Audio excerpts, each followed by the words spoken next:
పేద ప్రజలకు సంక్షేమం, రాష్ట్రానికి అభివృద్ధి రెండింటినీ సమానంగా అందించి పరిపాలనలో ఒక కొత్త వరవడిని తీసుకుని వచ్చి ఆదర్శంగా నిలిచిన గొప్ప నాయకుడు డాక్టర్ వైఎస్ రాజశేఖర రెడ్డి అని, ప్రభుత్వంలో ఉన్నా ప్రతిపక్షంలో ఉన్నా ఆయన ఆశయాలను అమలు చేసే విధంగా తమ అధినేత జగన్మోహన్ రెడ్డి నేతృత్వంలో ప్రజల కోసం తాము పనిచేస్తామని వైఎస్ఆర్సీపీ పిఠాపురం నియోజకవర్గ ఇన్ఛార్జ్ మాజీ ఎంపీ వంగ గీతా విశ్వనాథ్ పేర్కొన్నారు.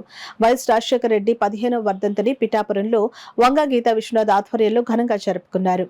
ముందుగా పిఠాపురం పట్టణం మహారాజా కోటలో ఉన్న వైసీపీ కార్యాలయంలో వైఎస్ఆర్ చిత్రపటానికి పార్టీ శ్రేణులతో కలిసి వంగ గీతా విశ్వనాథ్ పూలమాల వేసి నివాళులర్పించారు. అనంతరం మున్సిపల్ కార్యాలయం వద్ద గల వైఎస్ఆర్ విగ్రహానికి పార్టీ ఇన్ఛార్జ్ వంగ గీతా విశ్వనాథ్ నాయకులు పూలదండలు వేసి నివాళులర్పించి జోహార్లు పలికారు. ఈ సందర్భంగా వంగ గీతా విశ్వనాథ్ మీడియాతో మాట్లాడారు.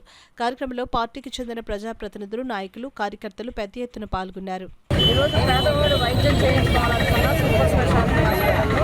అదేవిధంగా పేద విద్యార్థులు చదువుకోవడానికి రాజశేఖర రెడ్డి గారు ఒక మంచి మార్గాన్ని వేశారు. దాన్ని జగన్మోహన్ రెడ్డి గారు మరింత ముందుకు తీసుకెళ్లి అమ్మఒడి ద్వారా పిల్లలందరికీ కూడా తల్లులకి ఆర్థిక సహకారం అందించి ముందుకు వెళ్ళే విధంగా చేశారు. రాజశేఖర రెడ్డి గారు అంటే రైతులందరికీ తమ గుండెల్లో నిలిచిన వ్యక్తి. రైతులకి సాగునీరు విషయంలో కానీ, గ్రామీణ ప్రాంతాల్లో తాగునీరు విషయంలో కానీ మంచి పరిపాలన అందించిన వ్యక్తి, ఎవరు మర్చిపోలేని వ్యక్తి. నిజంగా ఆయన లేని లోటు ఎవరు కూడా తీర్చలేదు. అయినప్పటికీ కూడా జగన్మోహన్ రెడ్డి గారి నాయకత్వంలో వారి ఆశయాలకు అనుగుణంగా రాష్ట్ర ప్రభుత్వాన్ని ముందుకు నడిపించడం జరిగింది.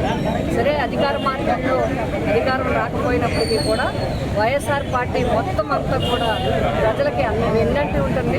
ప్రజలకి ఏ ఇబ్బంది వచ్చినా పటిష్టమైన ప్రతిపక్షంగా, పటిష్టమైన ఒక పార్టీ పరంగా మేమందరం కూడా ఈరోజు ప్రజల మనిషి మహానేత వైఎస్ రాజశేఖర రెడ్డి గారి సాక్షిగా మేము ప్రజలకి ఎప్పుడు కూడా అండగా ఉంటాం.